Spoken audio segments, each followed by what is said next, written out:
Living, eating and sleeping entirely within a garage for the past 9 months, I've come to learn a lot of really interesting things about life, personal hygiene and pneumonia. Needless to say, it's changed my life for the better and saved it probably too, since if I was gonna die I definitely would have done so already. Instead, my survival skills at this point have become second only to that of my last brain cell. What? And to prove it, I'm using the popular post-apocalyptic survival game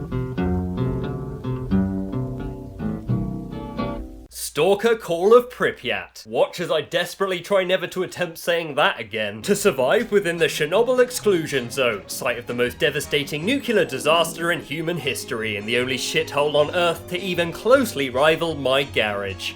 Maybe, if I'm really lucky, I'll die. Starting off with no cutscene. I said no cutscene, meaning I don't have to awkwardly summarize it. First things first, that food is perishable, so I'm gonna eat that before it does me more harm than good. So with starvation imminent, objective 1 is to find a sustainable source of food. Although can confirm birds are not a viable option, at least the 40 or 50 times I tried anyway.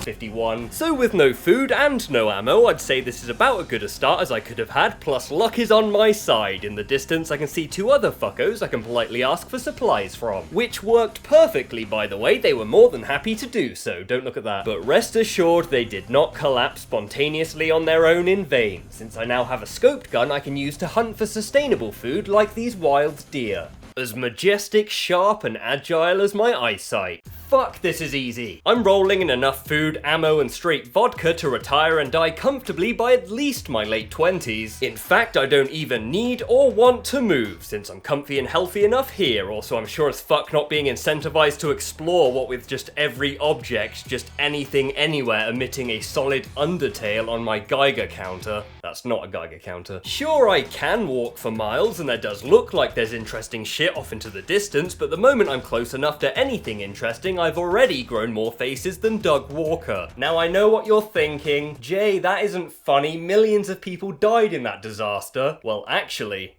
4,000 people died. In some cases, it's not even objects or the ground, but the air. Just the clean air is radiating more bad air. Because radiation will do that, apparently, also including fire, electricity, zombies, or just any shit on the ground. Luckily though, just like in real life, a nice refreshing sip of straight vodka cures any amount of radiation sickness, which is sweet because we're in Eastern Europe, where if there's one thing no one is short on, it's fucking vodka. The most interesting thing I can see off into the distance though is what looks like a pack of friendly dogs that are running at me in a full sprint, presumably to play.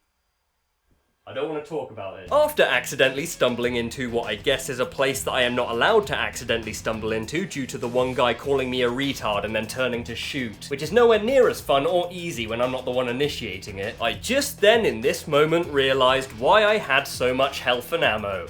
Because I don't anymore. But what I am is fucked. Attention stalkers, an emission is approaching.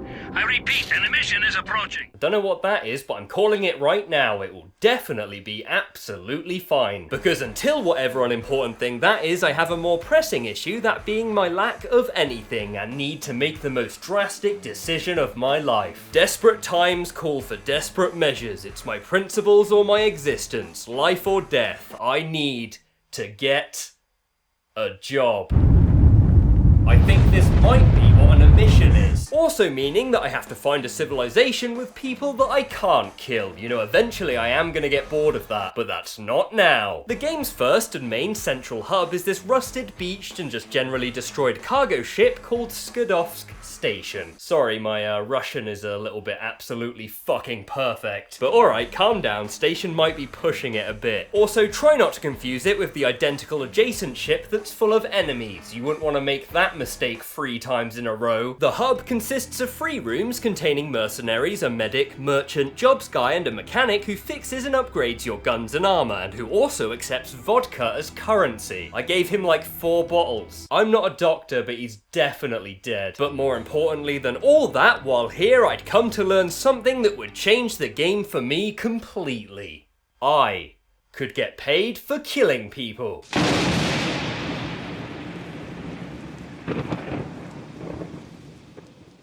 So it didn't really change at all then, really. But to sum that up simply and in English, yeah, I think I might kind of like this game a bit. Being developed by Ukrainian developers who could have probably seen the fucking disaster from their houses, the S.T.A.L.K.E.R series of games took the style, theme and premise from the popular Russian sci-fi novel Roadside Picnic. Except in doing so, the only changes that were made were the only ones that didn't need to be made. In the book, the zones and all the fucked up shit within them were created as a result of assumed aliens landing, leaving behind a bunch of their garbage and waste, and then fucking off. The point of this was that as much as we like to think how complex, intelligent and important we are, there exist higher beings that see us as no better than any other animal or insect on our planet and that we're not even worth interacting with, which was really eerie in itself. Was eerie in itself because again, here, like I said before, the radiation does it. The radiation is responsible for the mutants.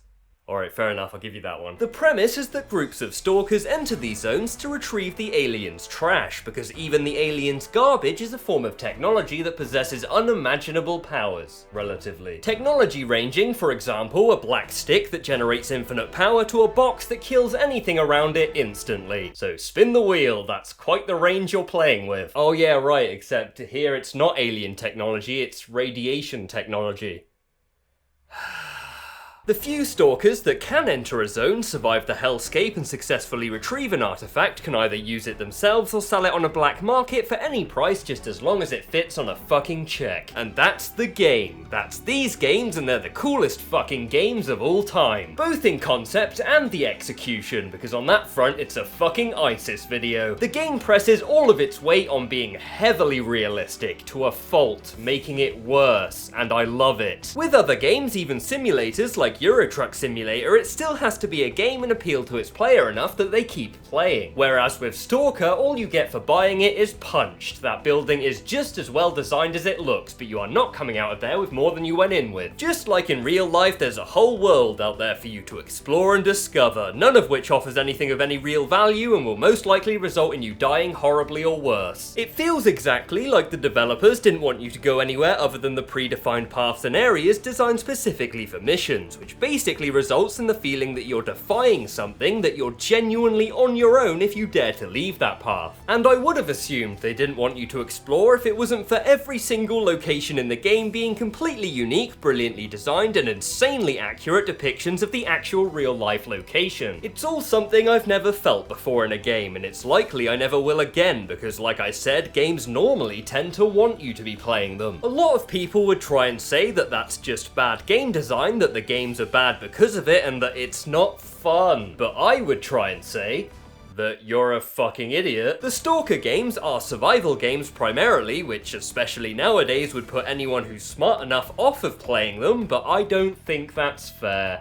Because I'm biased. And not trustworthy in the slightest. You have to eat, drink, and using any equipment causes it to practically disintegrate in your hands, and when the only way to repair it is to use what might as well be the Nintendo eShop because of what they charge, it all makes you desperate to avoid anything that's even remotely a threat, including shady-looking people, places, and even just going anywhere at night or in a storm, despite how I might choose to play it, which is to do every single one of those things at once. This also makes it more of a survival horror game than what a modern survival game is, and that's survival horror in the actual sense, the real sense, because only after playing this do you really wonder whether it's ever been used correctly or just to describe Resident Evil rip-offs and fan games. Which is just another thing I'd come to learn on this journey of knowledge, the main one being that even this place, even the worst place I could think of, was still infinitely more livable than my fucking garage. Просто только в том смысле, что она все жестче и жестче защищает свои национальные интересы.